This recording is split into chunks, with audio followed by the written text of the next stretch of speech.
विचार करा, फक्त एका क्लिकने आपल्या यूट्यूब चॅनलची संपूर्ण प्रगती थांबू शकते?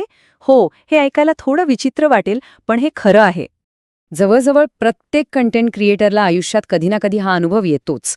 एखादा व्हिडिओ चांगला दिसत नाहीये, लोकांना आवडत नाहीये किंवा त्याला व्ह्यूजच मिळत नाहीयेत. अशा अनेक कारणांमुळे तो डिलीट करून टाकावासा वाटतो. ही आपल्याला एक छोटीशी गोष्ट वाटते, पण ही चूक खूप माघात पडू शकते. आज आपण हेच समजून घेणार आहोत की एखाद्या व्हिडिओ डिलीट करणं चॅनलसाठी इतकं हानिकारक का असतं. चला तर मग या सगळ्या गोष्टी सविस्तरपणे पाहूया. आपण आधी समजून घेऊ की व्हिडिओ डिलीट करण्याचा मोह का होतो. मग पाहू की यूट्यूबचा अल्गोरिदम यावर कशी प्रतिक्रिया देतो.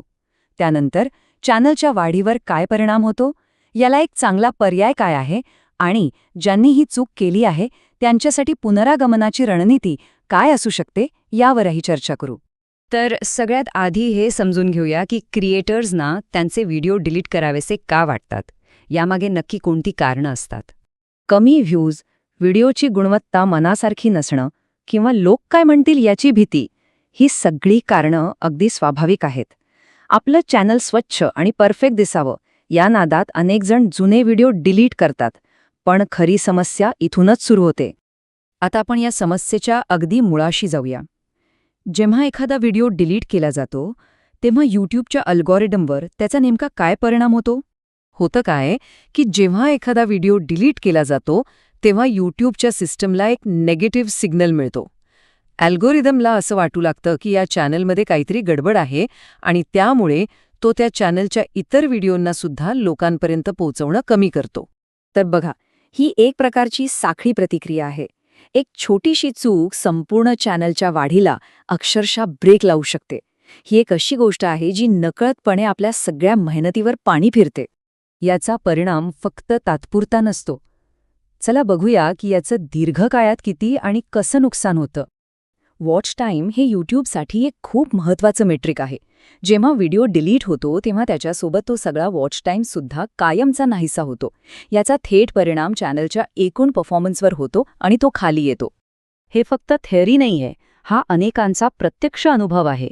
माया कळसरे यांच्या अनुभवावरून हे अगदी स्पष्ट होतं की एका चुकीच्या निर्णयामुळे चॅनलच्या वाढीवर किती गंभीर परिणाम होऊ शकतो. बरं, आता समस्या तर स्पष्ट झाली आहे, पण मग यावर उपाय काय? चला, एका खूप चांगल्या आणि सुरक्षित पर्यायाबद्दल जाणून घेऊया.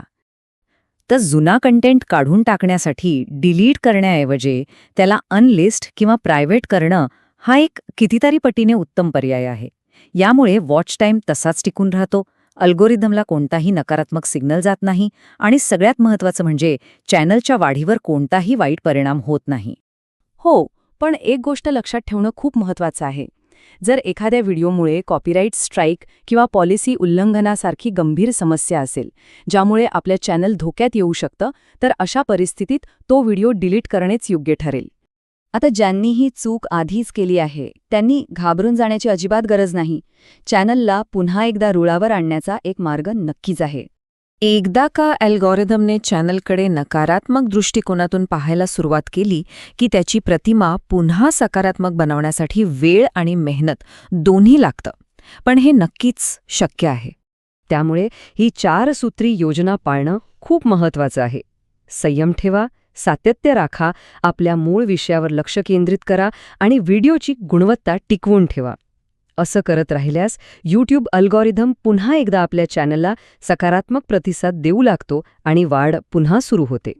ह्या प्रश्नावर नक्की विचार करा. भूतकाळ पुसून टाकण्याऐवजी त्यातून शिकून एक चांगला भविष्यकाळ कसा घडवता येईल ह्यावर लक्ष केंद्रित करणं जास्त महत्त्वाचं आहे. काय माहीत, कदाचित एखादा जुना व्हिडिओच आपल्या नव्या यशाची पहिली पायरी ठरू शकतो.